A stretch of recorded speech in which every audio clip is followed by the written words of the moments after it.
Қайырлы күн достар, бүгін біз бірден жасалғаннан шығатын және де әртүрлі салмалармен жүретін әмбебап құймақ дайындаймыз. Көріп тұрғандарыңыздай құймағымыз жұқа және де өте әдемі кружевной болып келеді.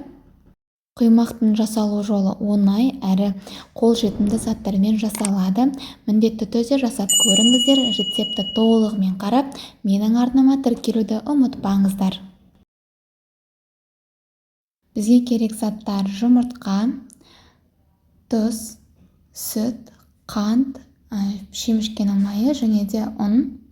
Ең алдымен жұмыртқамызға қантымызды салып, венчиктің көмегімен дәл видеодағыдай қантымыздың толық ерігенше дейін араластырып шығамыз.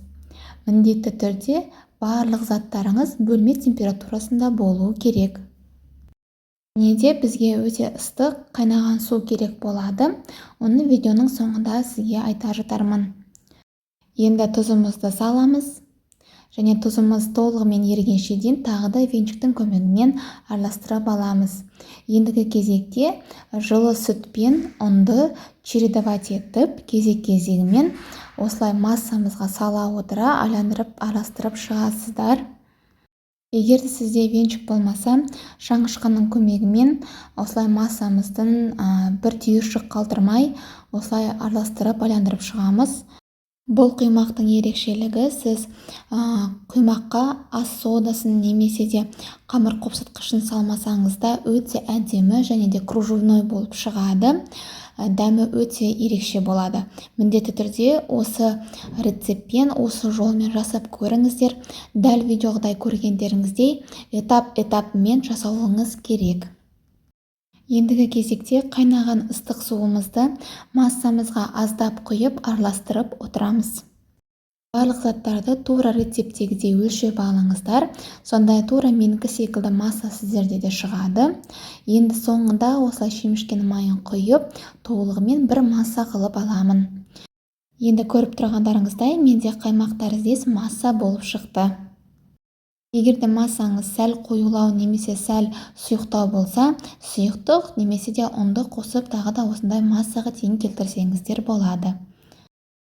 Ендігі кезекте табамызды қатты ысытып алған соң, үстіне жұқалап шемішкенің майын жағып, құймақтарымызды пісіре бастаймыз.